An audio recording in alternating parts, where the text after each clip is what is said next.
Hey everyone, welcome back. Today we're going deep on something that, frankly, everyone thinks about. Money. Yeah, financial education. It's probably on your mind because you're building a business or maybe you're trying to grow those Well, investments. just trying to be smarter with your money, right? Exactly. But so many of us, we use money every day, but we never really learn how to, manage it. Right. We kind of just figure it out as we go along. Yeah, so today, that's what we're diving into. Financial education, why it matters, what to know, the whole nine yards. It's the foundation for, well, so much. Okay, so let's start with why it matters so much, Yeah. especially, for entrepreneurs and investors. Well, imagine, you have this amazing business idea, a great product, everyone loves it. Okay, got it. But you haven't figured out cash flow, you don't really understand the numbers side of things. Oof, yeah, that could be a problem. It could be the end of the business. So financial education could have, saved the day. Absolutely. So entrepreneurs, got it. What about investors? What kind of risks are they facing if they're not, like, financially savvy? Well, I think one of the biggest ones is falling for the hype. You see a stock everyone's talking about. Oh yeah, that hot news stock tip. Like, exactly, and you jump in without really understanding the risks. Then the market shifts, and They're left holding the bag. you're left wondering what happened. Yeah, it can be scary making those decisions without having the knowledge to back it up. Yeah, it's like gambling, not investing. So what are some of those common pitfalls, like those classic mistakes people make when they don't have that financial education? Hmm.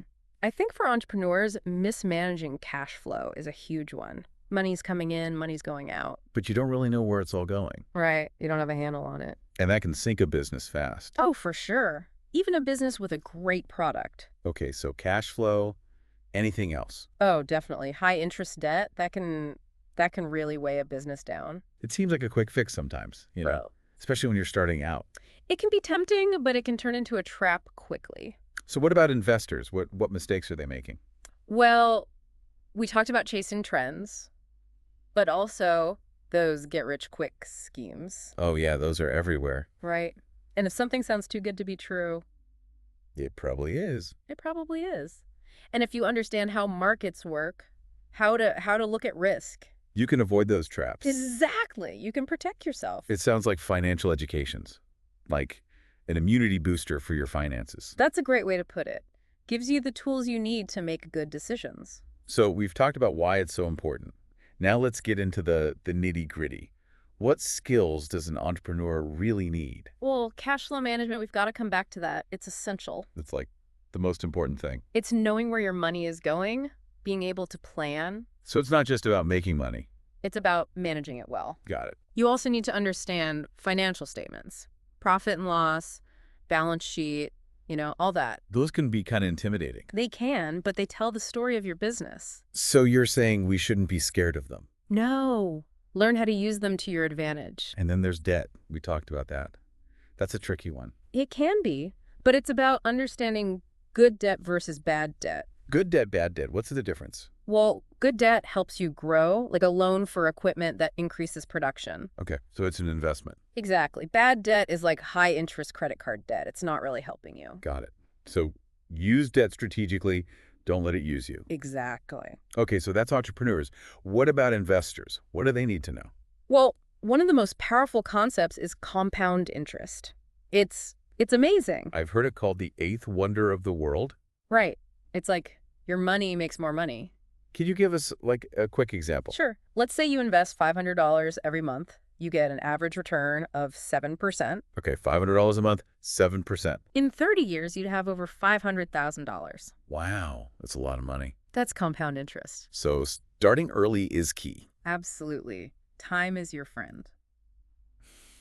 What else should investors be thinking about? Risk and return. They go hand in hand. So the higher the risk, the higher the potential reward. Generally, yes. But you need to know your own risk tolerance So someone younger might be okay with more risk. than someone closer to retirement. Exactly. Okay, that makes sense. And no matter your risk tolerance, diversification is key. Don't put all your eggs in one basket. Spread it around. Exactly. Stocks, bonds, real estate, different asset classes. So if one takes a hit, The others can cushion the blow. makes sense. So this is just the beginning, right? Oh, yeah. This is just scratching the surface of financial education. And that's what we're here for. We'll keep diving deeper. But for now, So let's take a quick break. when we come back, we'll talk about practical steps you can take to boost your financial literacy. Okay, so we've covered a lot of ground, the why, the Yeah. what. Yeah, a lot of information. But now let's talk about how you can actually boost your financial literacy. Put this stuff into practice. That's what I'm talking about. So one of the simplest ways, honestly, is just reading. Oh, okay. Reading. Yeah. There are so many books out there on personal finance, investing, you name it. Like, where do you even start? Any recommendations for someone who's like brand new to all this? For sure. I mean, start with the basics. Budgeting, saving, how credit works. There are some great books out there that really break it down. Okay, basics, got it. What about if you're ready to like jump into investing? Then you've got books on different investment types, how to look at risk, building a portfolio. There's a book for everything. So there's really a book out there for every level. Absolutely. And if reading's not your thing, What are there other options? tons. Websites, blogs, podcasts even. YouTube's a gold mine. Wow, so many resources.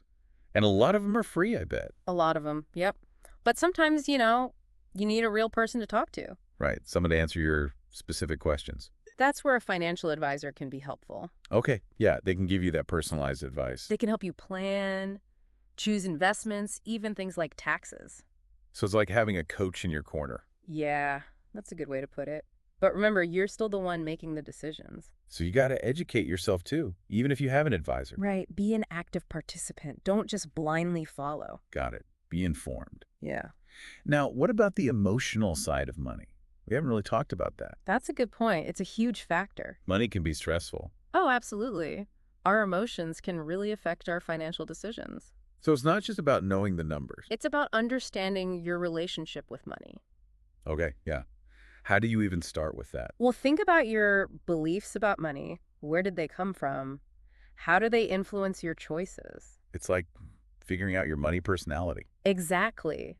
And once you're aware of it, you can start challenging those limiting beliefs.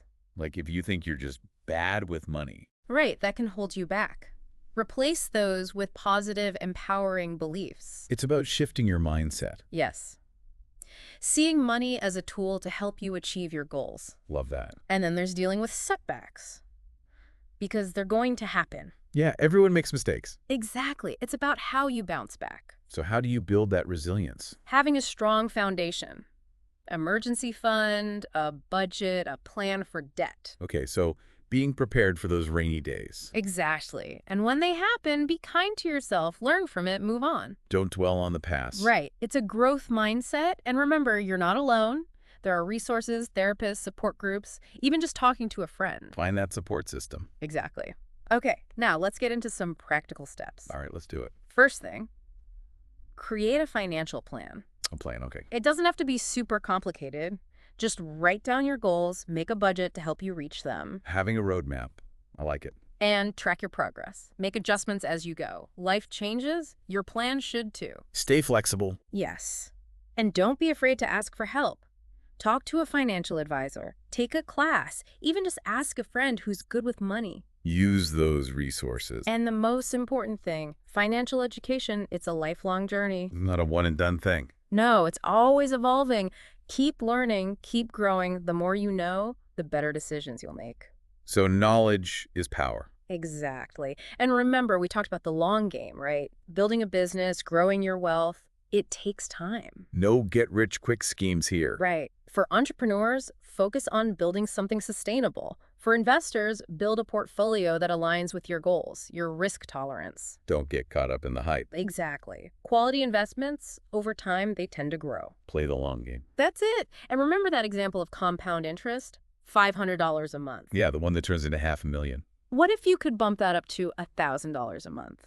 Or even $2,000? Whoa, the numbers would be even crazier. That's the power of compound interest. So start early, invest consistently, Even if it's a small amount, it makes a difference. and choose your investments wisely. That's key. And that's what we're here to help with. In the last part of our deep dive, we'll recap everything and give you some actionable steps to take. Okay, we're back for the final part of our financial education deep dive. Mhm. Phew, we've covered a lot. We have, from like the basics to some pretty in-depth stuff. Yeah, I feel like my brain is full, Mm-hmm. but in a good way. That's what we want. So as we wrap up, What are the big takeaways? What do you really want our listeners to remember? Well, I think the most important thing is to remember that financial education, it's not just about the numbers. Okay, it's not just about crunching numbers all day. Right. It's about having the knowledge to make good decisions about your money. Feeling empowered. Exactly. Yeah. Whether you're an entrepreneur, an investor, or just, trying to manage your personal finances, And it's a journey, right? It's not like you learn it all and then you're done. it's a lifelong process. You're always learning, adapting. Things change constantly. So where do we even begin? What are some actionable steps people can take? I'd say the first step is to just take stock of where you are right now. Okay, like a financial self-assessment. Exactly. What are your strengths, weaknesses, your goals? Once you know that, you can start making a plan. So know yourself, know where you want to go. Right. And you don't have to do it all at once. Start small, pick one thing to focus on, get comfortable with it, then move to the next. Little by little. Yeah. And don't be afraid to ask for help. I mean, finances can be intimidating. Oh, absolutely. Yeah. Sometimes it feels like a whole different language. Right. So ask questions. Talk to people who know more than you. Break things down into smaller pieces. Find a learning style that works for you. Exactly. Books, podcasts, courses, whatever clicks. And, find your people. What do you mean? Find other people who are also interested in financial education. Oh, like a support system. Yeah. Share what you're learning. Help each other out. It makes a big difference. Community is everything. Now, before we go, can we touch on something we mentioned earlier? Yeah. That financial education isn't just about making money. Oh, absolutely. It's about aligning your money with your values, using it to do good in the world. Yeah, finding that purpose. Yeah. Making your money meaningful. Exactly. So as we wrap up, I just want to encourage everyone to embrace financial education. It's a gift. A gift that keeps on giving. Exactly. It gives you the power to create a better future for yourself, your family. And even for the world. That's right. Well, it's been amazing diving deep into this with you today. Hopefully everyone listening feels inspired to take charge of their finances. Absolutely. Knowledge is power, and financial literacy is one of the most powerful tools you can have. Couldn't have said it better myself. Yeah. So keep learning, keep growing, keep investing in yourself and your future. And until next time, keep diving deep. See you, everyone.